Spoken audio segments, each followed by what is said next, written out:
Before the mountains were formed, before time counted its first moment, before the earth had shape or breath, there existed only the eternal, the heavens, not as we see them with stars and galaxies, but as a spiritual realm of glory and harmony, pulsed with divine presence. In that place of immeasurable light, there was no night, no fear, and no pain. Order ruled. Joy echoed endlessly.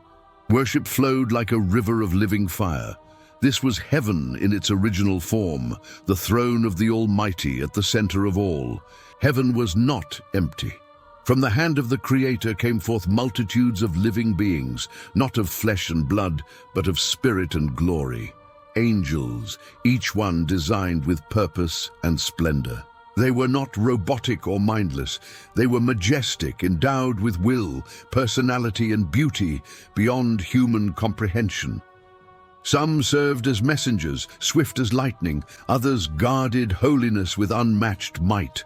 And then there were those who stood closest to the throne, beholding the Creator's face, singing day and night, not because they had to, but because every part of them burned with love and loyalty. Among this divine host, there existed a harmony that words struggled to capture. There was no envy, no discord, no selfishness. Each angel knew their place, and each delighted in it. Glory was never a possession to hoard, but a joy to share. The universe, still unwritten in its physical form, was in perfect alignment with its Creator's will. There was no shadow in that realm, no reason for sorrow. Every being radiated peace and power, and the heart of heaven was unity. But hidden within the freedom of that harmony was the potential for something else, something darker. For where there is free will, there is always a door left open. Not a flaw in design, but a necessity of love. True love cannot exist without the choice not to love. True loyalty must be chosen, not forced. And so the most beautiful realm ever conceived carried within it the risk of rebellion. That risk was not an oversight. It was the cost of a universe filled with beings capable of true devotion. In that hidden place behind the stars, something began to shift. Invisible at first, unfelt by the rest, like the early tremors beneath the sea before the wave rises. A fracture was forming, not of swords or battles yet, but of thought, of comparison, of self-reflection twisted just enough to question the design. It is difficult for the human mind to imagine a being in perfection, questioning perfection itself. But such was the freedom given to the angels. They could choose, they could ponder, and one of them did. This war did not begin with fire, it began with a decision. And that decision would ripple across dimensions, across time, across the very fabric of creation. It would become the root of every conflict, every lie, every shadow ever cast. To understand the world as it is today, to comprehend the reason why evil exists in a realm created by a good God, one must go back to that beginning. Before Eden, before humanity, before sin had a name on earth, it had a birthplace in heaven. What makes this origin even more striking is not just the fact that rebellion arose, but where it arose, not in darkness, but in light, not in ignorance, but in knowledge. Not among the weak, but among the strong. The story of this celestial war is not fantasy. It is the first true war, the first fall, the first fracture in a universe once whole. And though it began before us, it still touches every soul living now. For the war that started in heaven did not end there. It echoes still, through hearts and nations, through choices and temptations, through the quiet corners of every human spirit. When we look at the world, we see pain, we see injustice, we see confusion. Many ask why. Why is there evil? Why does a loving Creator allow it? Why do good people suffer while the wicked seem to flourish? These questions do not begin in the garden. They begin in the courts of heaven, in a moment when perfect beings stood before a perfect God, and one of them chose to turn away. Understanding the cosmic rebellion is not an intellectual exercise. It is spiritual clarity. It is a lens that helps us interpret everything else. From Genesis to Revelation, from sorrow to redemption, this war underlies all. It's the context that gives meaning to sacrifice, to hope, and to judgment. Without it, the story of the Bible is fragmented. With it, everything connects. Psalm 1 verse 2 speaks of delighting in the law of the Lord and meditating on it day and night. But there was a time, even before the psalmist wrote those words, when beings who once delighted in the Creator turned their hearts elsewhere. This meditation, this story, this war, it is not a distant tale. It is the opening act of the drama in which we still live. And though the setting was heaven, its consequences touch earth. They touch us all. And so we begin where it all began, with beauty, with harmony, with freedom, and with the hidden cost of that freedom. Long before he was known as Satan, the adversary, the deceiver, he bore a different name, a name that echoed beauty, light, and honor. That name was Lucifer. The very word means shining one, and it was not a title given in mockery, but in truth. For in the beginning, Lucifer was a masterpiece of divine craftsmanship, a guardian not of destruction, but of glory. He stood not in opposition to the Most High, but near him, entrusted with a position few were ever given. To understand the magnitude of his fall, one must first grasp the heights from which he descended. The prophet Ezekiel, in a passage both layered and prophetic, speaks of a figure who matches none other than this celestial being. In Ezekiel 28 verse 12, we find the description of one who was the seal of perfection, full of wisdom and perfect in beauty. These are not casual compliments. They are declarations of what Lucifer once was. The seal of perfection, meaning the standard by which others might be measured. Full of wisdom, meaning no flaw in his understanding, no limit to his insight. Perfect in beauty, a being crafted not merely to function, but to radiate the majesty of his Creator. Verse 13 continues, saying he was in Eden, the garden of God, covered in every precious stone. Sardius, topaz and diamond, beryl, onyx and jasper, sapphire, turquoise and emerald with gold. His covering was not cloth or armor, but brilliance itself. Light reflected off of him, refracted through stones that sparkled like the dawn. He was not a creature of darkness, but of overwhelming light, a living prism of celestial glory. These were not just ornaments, they were identity. His very being was designed to mirror the Creator's splendor. The prophet then says that the workmanship of his timbrels and pipes was prepared for him on the day he was created. This detail, often overlooked, suggests more than beauty. It implies music, harmony, perhaps even leadership in worship. His presence was not just visual, but auditory.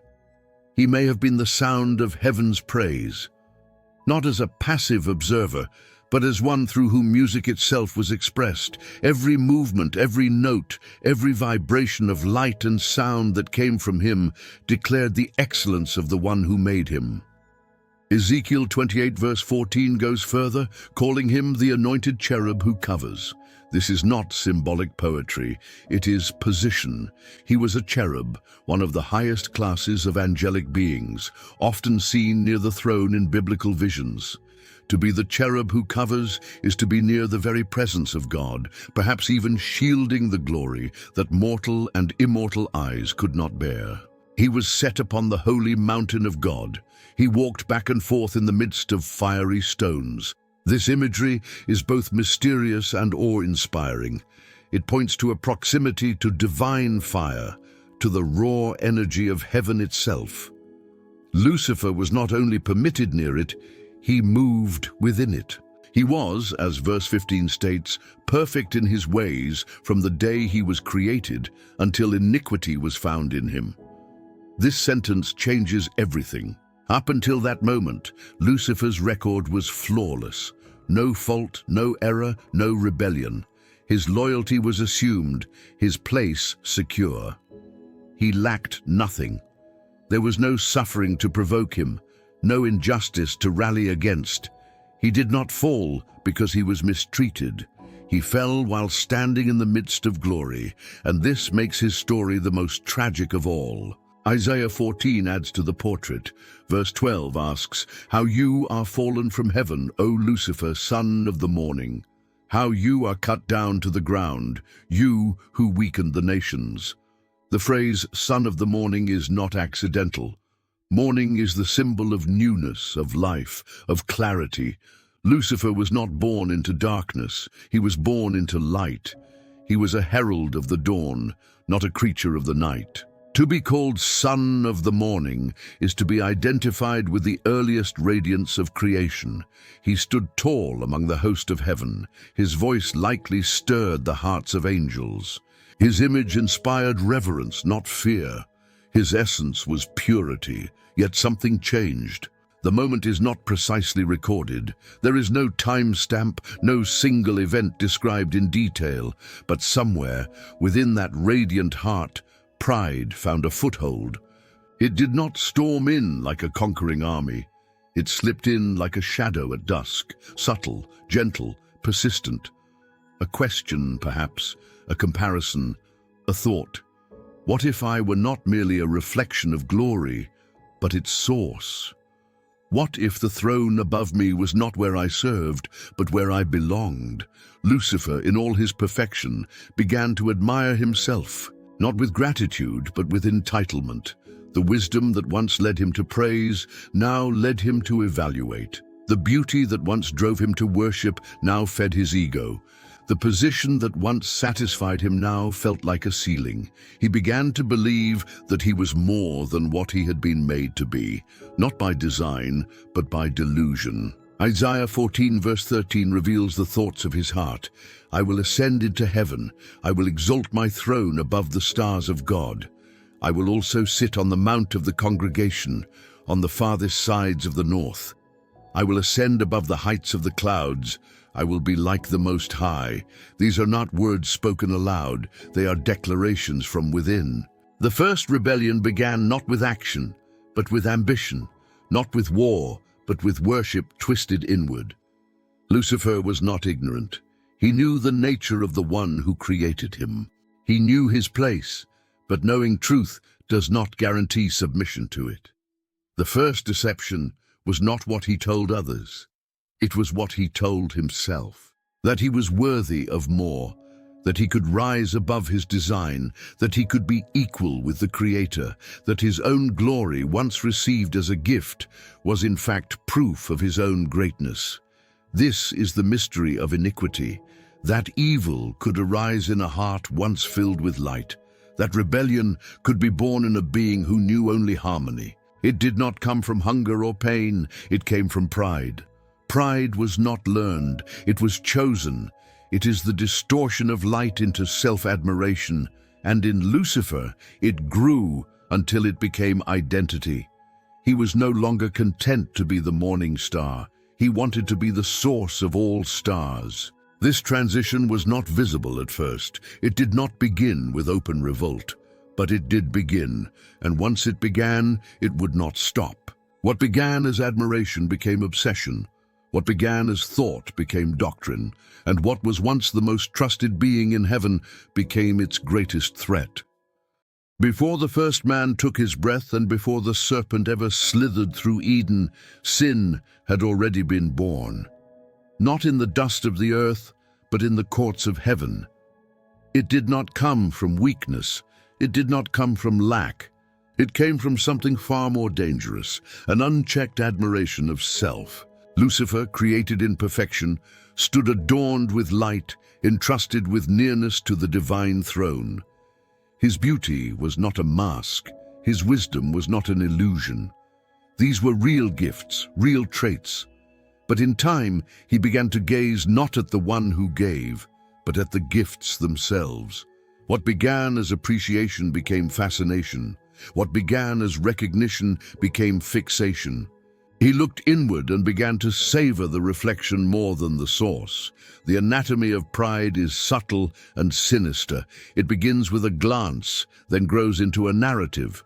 Lucifer saw his brilliance, and instead of thanking the Creator, he began to believe the brilliance was self-generated. He saw the way others looked at him, perhaps with admiration, perhaps with reverence, and he liked it. Not because it brought honor to God, but because it magnified him. The line between servant and sovereign began to blur, not in action, but in thought. The spiritual nature of pride is deceptive. It mimics confidence while hiding rebellion. It wears the garments of dignity, but whispers treason in the heart. Pride does not always roar. Sometimes it whispers a single idea: you deserve more. That single seed, once planted, needs only attention to grow, and Lucifer gave it all the attention it needed.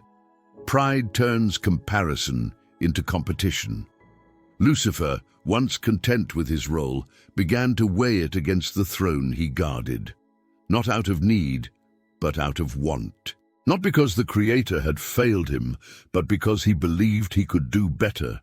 He was not seeking righteousness, he was seeking elevation. He did not question the goodness of God. He questioned why that goodness did not include him sitting higher. This was not about rebellion against a cruel ruler. It was rebellion against a perfect one. And that is what makes the first sin so profound. Evil was not birthed in pain. It was born in beauty. Lucifer's fall teaches that sin does not require suffering. It only requires a heart that desires what was never meant to be its own. Sin, in its earliest form, was not the breaking of a law, but the warping of a truth. Lucifer did not need to take anything by force. He needed only to believe something untrue long enough that it became truth to him, that he was not just made in glory, but made for glory, that he was not just reflecting light, but deserving of it, that he was not beneath the throne, but worthy to sit upon it. Lucifer's ambition was not to destroy heaven. It was to redesign it with himself at the center. He did not rage with hatred, at least not at first. He was driven by desire, a desire not for evil, but for elevation. That is what makes pride the most insidious of sins. It hides behind admiration, it dresses in the clothing of aspiration, and it convinces even the brightest minds that their thoughts are pure. Lucifer had seen the Most High. He had walked near the throne. He had moved among fiery stones, yet all of it began to feel like a limit instead of a gift.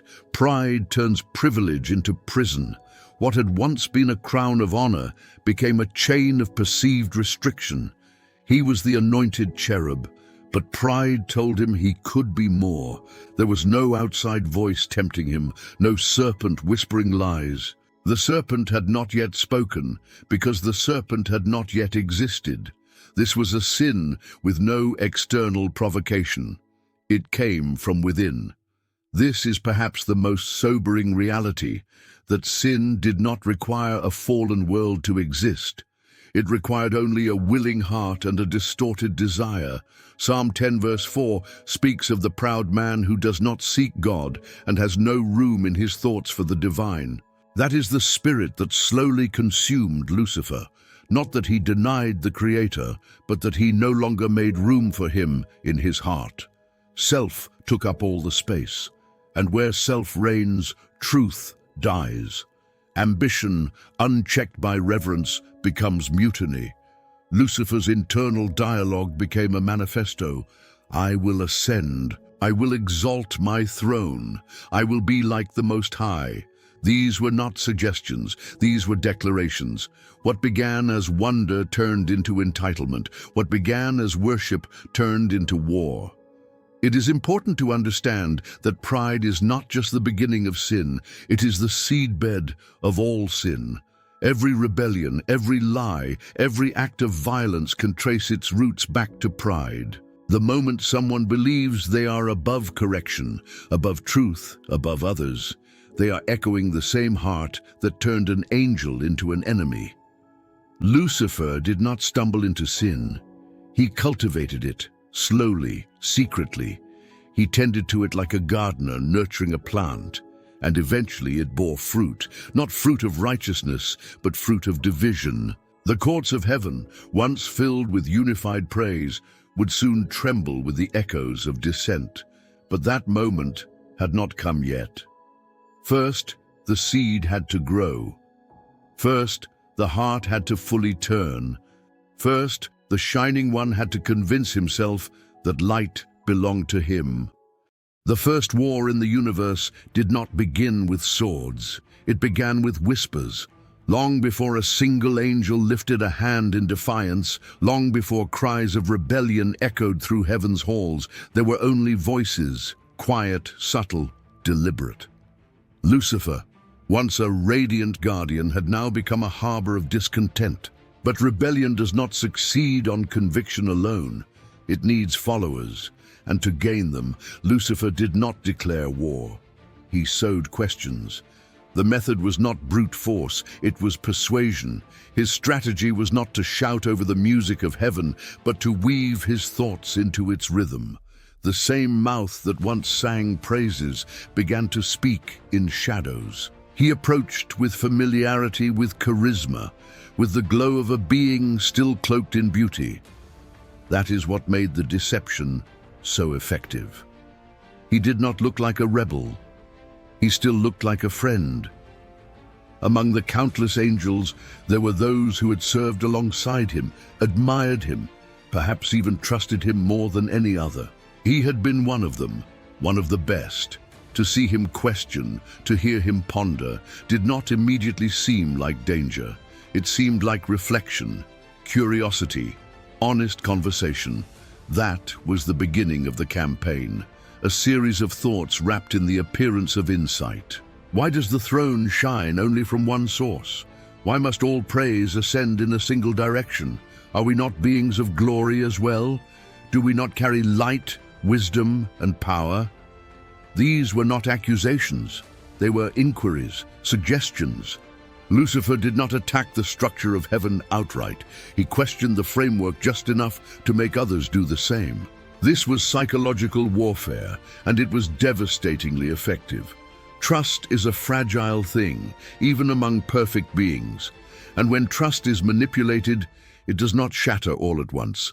It unravels. Lucifer began to present himself not as a traitor, but as an advocate for equality, for freedom, for expansion of purpose. He spoke of potential, of higher destinies. His voice was the voice of empowerment, but behind it was ambition still burning. Free will, the gift that had made worship meaningful, now became the very tool of seduction. Lucifer did not compel. He invited. He did not threaten. He reasoned. Angels, gifted with minds and hearts, listened. They considered. Not because they were evil, but because they were curious. That is how rebellion began, in the tension between loyalty and imagination. Lucifer painted a different picture of justice, one where hierarchy was seen not as harmony, but as limitation.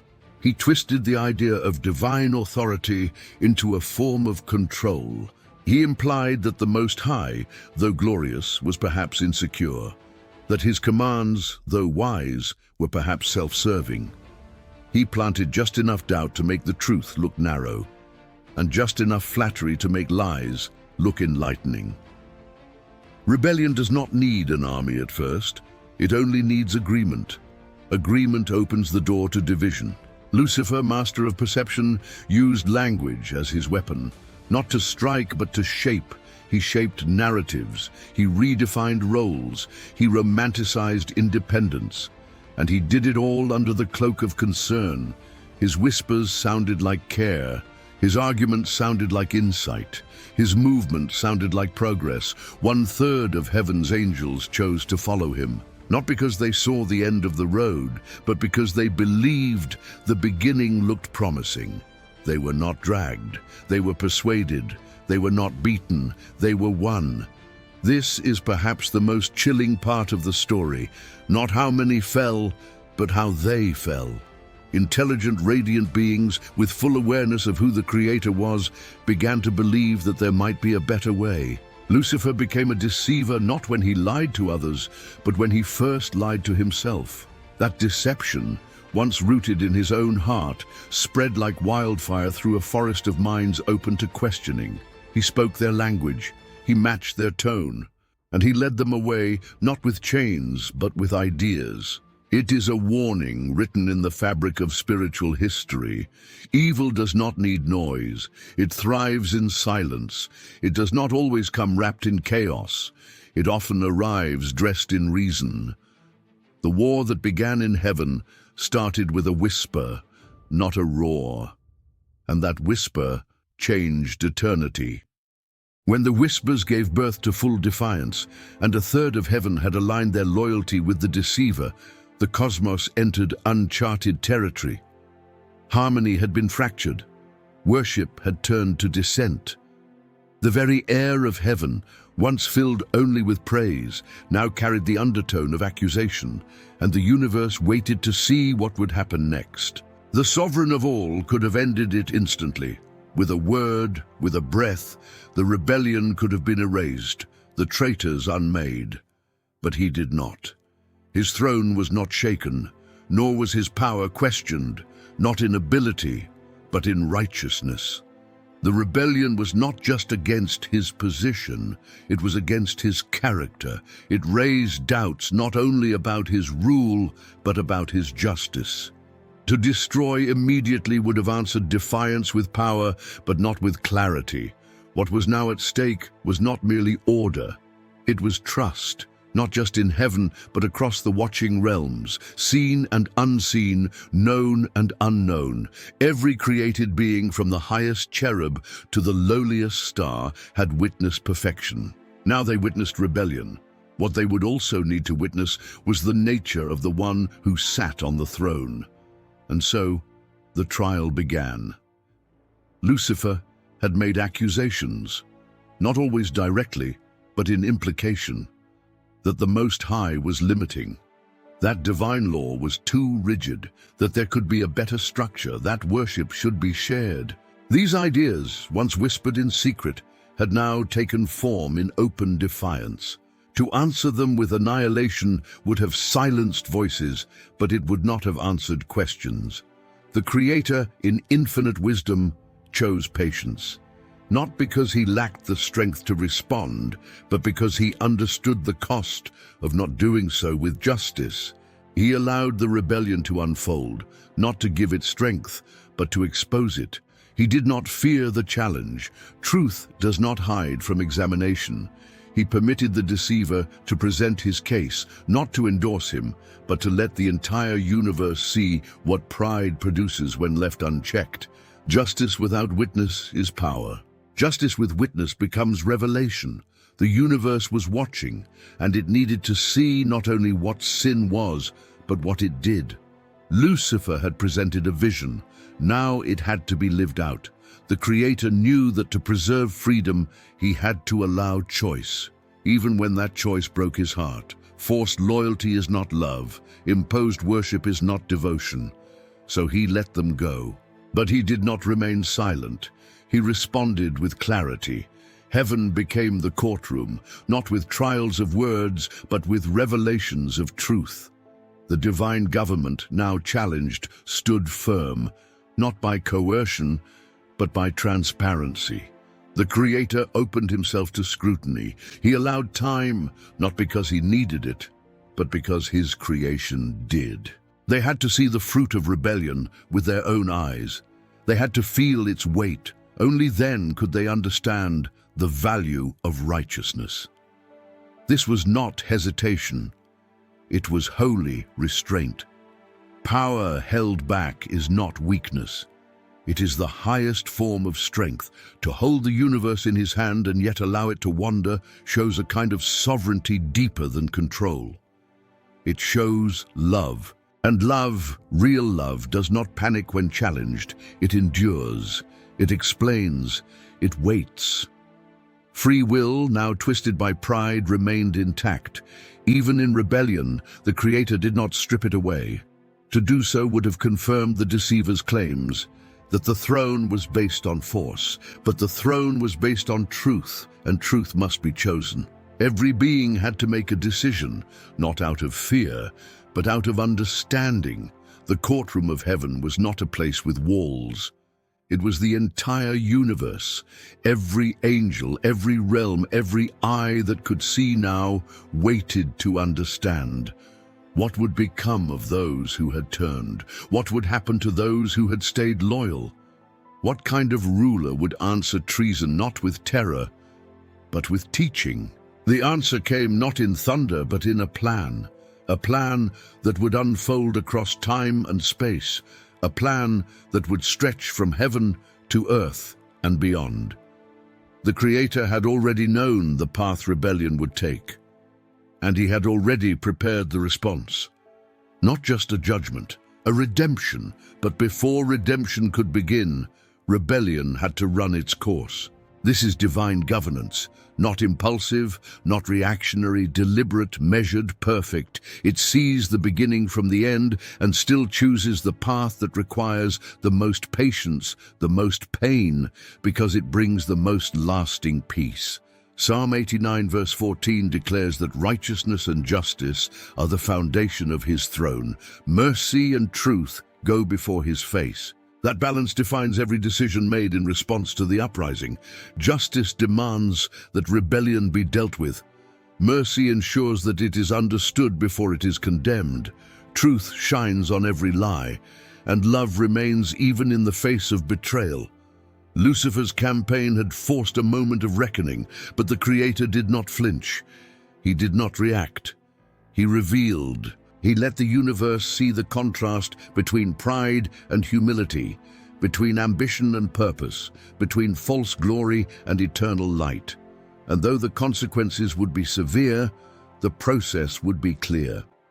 There came a moment when words could no longer hold the weight of defiance, when whispers and persuasion gave way to open confrontation. The tension, stretched across heaven's vast expanse, snapped. And in that instant, the invisible currents of rebellion erupted into a storm of divine warfare. The battle was not a metaphor, it was not an allegory. It was real, and it shook the very fabric of eternity. Revelation 12 unveils this moment with piercing clarity. In verse 7 it says, "And war broke out in heaven. Michael and his angels fought with the dragon, and the dragon and his angels fought." It does not speak of parable or poetry, it speaks of combat, of angels no longer in formation, but in formation of war, of blades not forged from metal but from light, of cries not of worship but of warfare. Michael, whose name means "who is like God," stood as heaven's champion, not with arrogance, but with unwavering resolve. He did not fight to preserve power, but to defend truth. Behind him stood loyal angels, beings who had not been seduced by the whispers, who had watched their brothers and sisters fall into delusion, and now stood ready to resist. Their allegiance was not forced, it was chosen. They carried not just weapons, but conviction. On the other side stood the dragon, no longer the shining one, no longer Lucifer, but the serpent of rebellion. His light had dimmed into shadow, his beauty twisted by rage. Around him gathered the third of heaven's host he had convinced. Once comrades, now enemies. They had crossed a line that could not be uncrossed, and they came not to negotiate, but to seize. The heavens became a battlefield, not bound by gravity, not limited by dimension. Light clashed with light. Song became raw. Swords that never dulled struck against each other with the fury of eternity. Every movement split the silence. Every shout rippled across creation. This was no earthly war. It was cosmic. It was absolute. Michael did not hesitate. He surged forward with authority, leading a charge not of violence, but of righteousness. His army moved as one, guided by purpose that ran deeper than anger. Their strength was not only in might, but in clarity.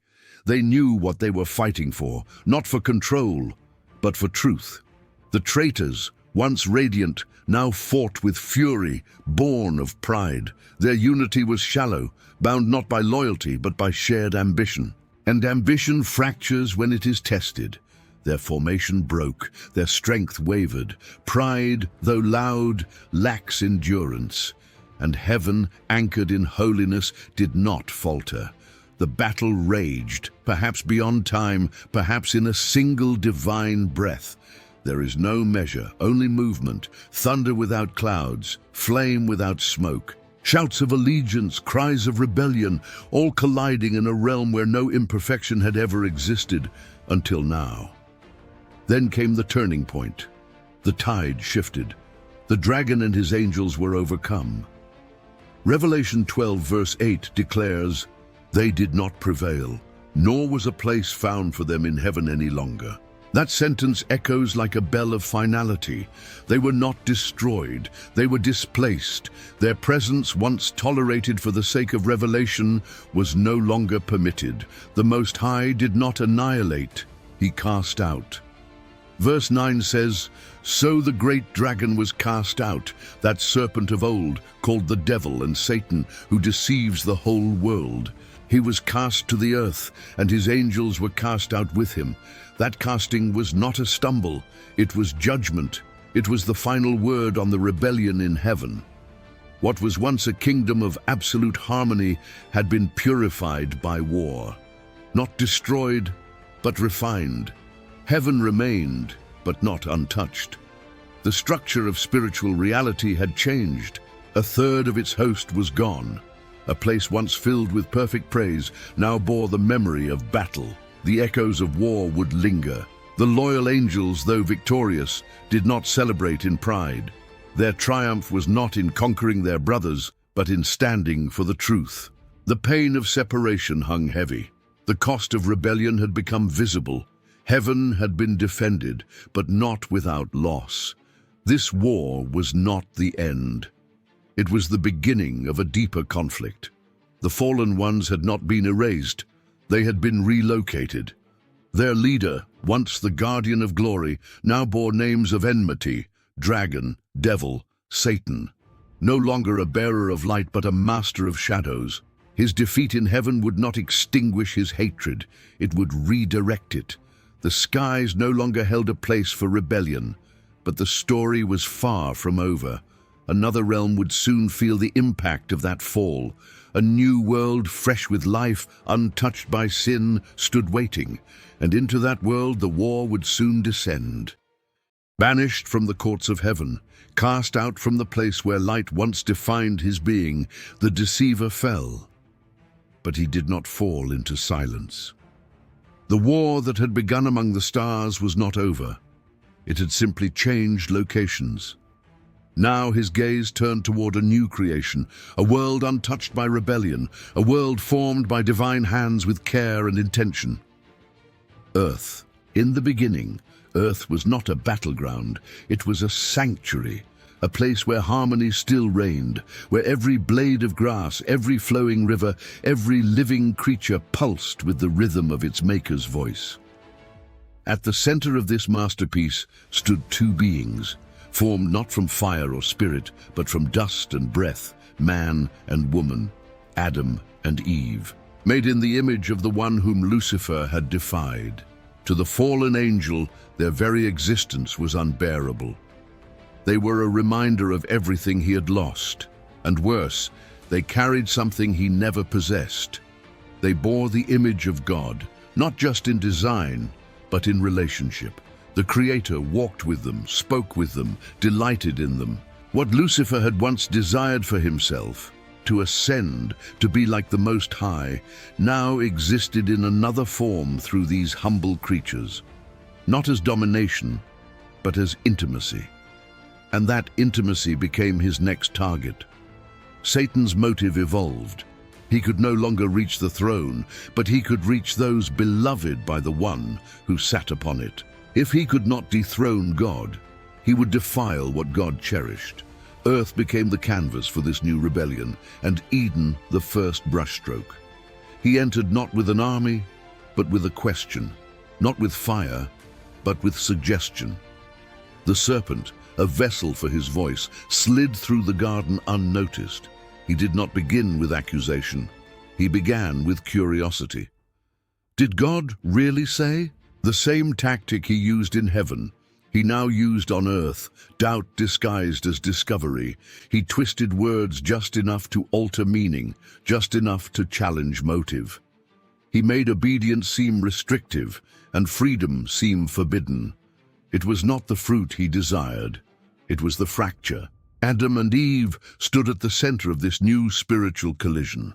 They were not ignorant. They had been given truth. They had walked with wisdom. But free will, the same gift once given to the angels, had been given to them as well. And with it came the possibility of betrayal. The deceiver knew he could not force them to fall. He could only lure them to choose it. The moment Eve reached for the fruit, the battlefield changed forever. When Adam followed, the echo of heaven's war thundered into earth's soil. Innocence shattered, fellowship broke, shame awakened. What had begun in the glory of heaven now stained the beauty of earth. And the deceiver smiled, not because he had won, but because he had wounded. From that moment, the ground itself bore the scars. Creation groaned, death entered, division replaced unity. And the war that began in another realm now bled into every corner of this one. The serpent did not simply corrupt Eden, he redefined it. What was meant to be a sanctuary became the first occupied territory of a cosmic struggle. Humanity, once clothed in light, now walked in shadow. But they were not abandoned. Even in judgment there was a promise, a whisper of redemption. The Creator declared that one would come, the seed of the woman, who would crush the serpent's head. That declaration was not just prophecy, it was strategy. It revealed that though earth had become the battlefield, it would also become the place of victory. But until that day, every generation would walk the warpath. Nations would rise and fall, driven by the same pride that first whispered in heaven.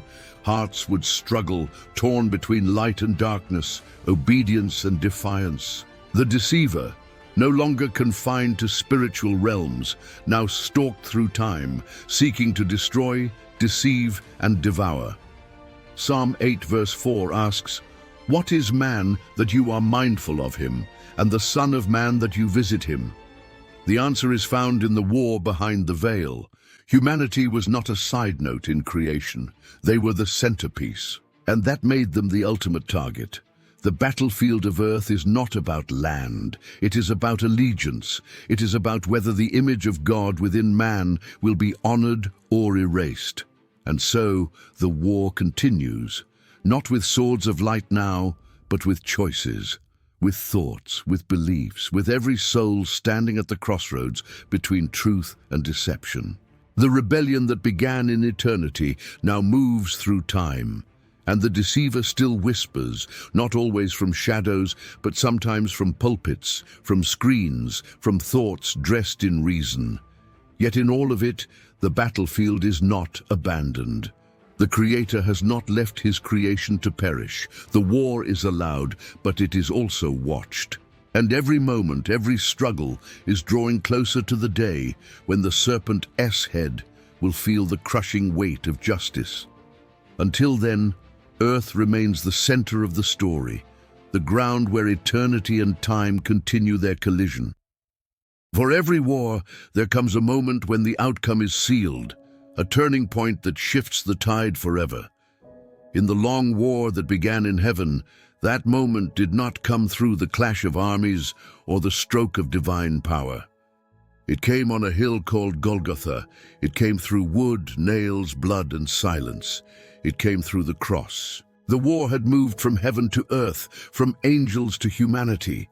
The deceiver, cast out from glory, had poisoned creation with lies. He whispered in Eden. He stirred empires. He accused, tempted, deceived. And yet, through it all, the plan of redemption moved forward. Not in haste, but with precision. It led to one man, one life, one sacrifice. Jesus Christ did not arrive as a conqueror in armor. He came as a child, vulnerable, dependent, born into the very world the enemy had corrupted. And from his first breath, the war intensified. Herod tried to kill him in infancy. Temptation met him in the wilderness. Religious leaders sought to discredit him. Demons shrieked at his presence. Every force of darkness recognized who he was and what his presence meant. The victor had entered the battlefield, but Christ's victory would not come through dominance. It would come through surrender. Every step he took was the opposite of the deceiver's path. Where Satan exalted himself, Christ humbled himself. Where the enemy lied, Jesus spoke only truth. Where the adversary accused, Christ forgave. Every word he spoke, every miracle he performed, every life he touched, it all revealed the heart of the one who sent him. It also exposed the counterfeit. On the cross, the war reached its climax. To the untrained eye, it looked like defeat. The Redeemer nailed, the crowd mocking, the sky darkening, but in that darkness, light was doing its deepest work. Christ's death was not the loss of a good man. It was the verdict of a holy God wrapped in human flesh. It was justice and mercy, judgment and love, crashing into one another in a single act. Colossians 2 verse 15 declares that having disarmed principalities and powers, he made a public spectacle of them, triumphing over them in it. The cross was not just about human sin, it was about spiritual exposure. In that moment, Satan's mask was ripped away. His accusations lost their power. His lies were unmasked. The cross declared once and for all that love, not pride, was the true source of power. The deceiver had claimed that God's throne was about control, that obedience was slavery, that justice lacked compassion. But at Calvary, the universe saw a different picture. The Son of God, innocent and sovereign, allowed himself to be slain, not because he was weak, but because he was willing. That willingness shattered every argument the enemy had ever made. The cross became the courtroom, not for Christ, but for Satan. And the verdict was clear. The deceiver was a liar. The throne was righteous. The character of God was vindicated. And the war, though not yet ended in time, was ended in outcome. The resurrection on the third day was the seal. Death could not hold him, the grave could not contain him, and with his rising, the final proof was given. Love had conquered all. Jesus did not only redeem humanity, he reclaimed authority. Matthew 28 verse 18 records his words, "All authority has been given to me in heaven and on earth." He spoke not as a teacher, but as a king, not as a martyr, but as a victor. The one who had worn a crown of thorns now held the keys of death and hell. And yet he did not return to heaven with vengeance. He returned with wounds, eternal scars that speak forever of the price paid. In those wounds is the testimony not just of salvation, but of triumph. Every angel who once questioned, every realm that once watched in silence, now they see the truth. The war was not won through might, it was won through a love that refused to let go. Jesus is Redeemer, but he is also warrior. The Lamb who was slain is also the Lion of Judah. His triumph is not quiet, it is cosmic. It reverberates through time, through heaven, through earth, through every life that turns to him. He stands now not only as Savior, but as the ultimate evidence that the rebellion failed, that Satan's accusations were hollow, that the character of God is blameless. The war continues in its final stages, but the outcome is secure. The victor has already claimed the victory. Every skirmish now is the last flicker of a fire already extinguished. The deceiver knows his time is short. He rages not from hope, but from fear. The cross was the battlefield, the empty tomb was the banner, and the one who bore them both now waits, not as a passive king, but as the soon returning judge. The verdict has been delivered, the victor has been revealed, and the war, once hidden among the stars, has been brought to its final chapter. The war that began in heaven, that burned through the garden, that echoed from cross to grave, is nearing its final hour. The shadows that once spread across eternity are retreating. The deceiver, long exposed, still moves across the earth like a roaring lion, but his roar is hollow. The verdict has been given, and all that remains is its execution. Revelation paints the last scenes of this cosmic story with unshakable certainty. It does not offer speculation. It offers promise. Evil will not be tolerated forever. It will not be managed or hidden or restrained. It will be eradicated. The deceiver will not be silenced temporarily. He will be silenced eternally. In Revelation 20 verse 10, it is written that the devil who deceived them was cast into the lake of fire and brimstone, where the beast and the false prophet are. And they will be tormented day and night, forever and ever. There is no ambiguity in these words. The rebellion that began in pride ends in absolute judgment. The one who dared to ascend above the Most High will be brought down lower than the depths of imagination. The great accuser, the architect of deception, the enemy of all righteousness, will fall forever. This is not revenge. It is justice. Divine, perfect, final justice. Every cry of every victim, every prayer whispered in pain, every injustice that seemed to escape earthly courts will be answered. Not in part, but in full. The throne of God will speak the last word, and that word will not be delayed. Yet judgment is not the end. It is the doorway. Beyond it lies restoration, the renewal of everything that was broken. Revelation 21 verse 1 declares, "Now I saw a new heaven and a new earth, for the first heaven and the first earth had passed away." This is not symbolic language. It is the blueprint of eternity. The former world, tainted by rebellion, marred by sorrow, will be no more. In its place, a reality untouched by sin, a creation that cannot decay. In this new world, God does not build around pain, He removes it. Revelation 21 verse 4 speaks with divine tenderness, and God will wipe away every tear from their eyes. There shall be no more death, nor sorrow, nor crying. There shall be no more pain, for the former things have passed away. These are not wishes. They are declarations, certainties. There will be no reminders of loss, no echoes of despair, no trace of the deceiver's whisper. The faithful will stand not as survivors, but as sons and daughters, clothed in white, redeemed not only in name, but in nature. Their loyalty, tested through fire, will be honored with eternal peace. The angels who remained, the humans who believed, the saints who endured, they will live where rebellion can never rise again. This final reality is not a return to Eden. It is a surpassing of it. Eden was innocent. The new creation is victorious. Eden could fall. The new creation cannot. What was once begun in dust will now be established in glory, and the Lamb who was slain will be the light of that eternal kingdom. The rebellion will be remembered, but not with fear. It will be remembered as a testimony, a monument of what love endured, of what truth defended, of what justice accomplished. The scars of battle will become the crowns of the redeemed. The story of sin will not be erased, but it will no longer hold power.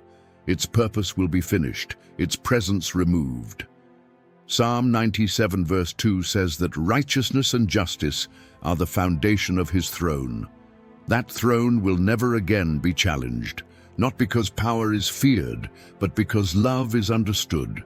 Every being, every heart, every voice will know, not by command, but by revelation, that the one who reigns is good. If this message touched your heart, if it stirred something in your spirit, I invite you to take one small step that could have a great impact. Subscribe to the channel so you do not miss more truths that speak into eternity. Like this video to help others find it. Write a comment below and share your thoughts, your questions, or even your own story. And most importantly, share this message with those you care about, your family, your friends, your community. Someone you know is searching for answers. This may be the light they have been waiting to see. The battle is real. The truth is eternal. The victory is certain. And now the choice is yours.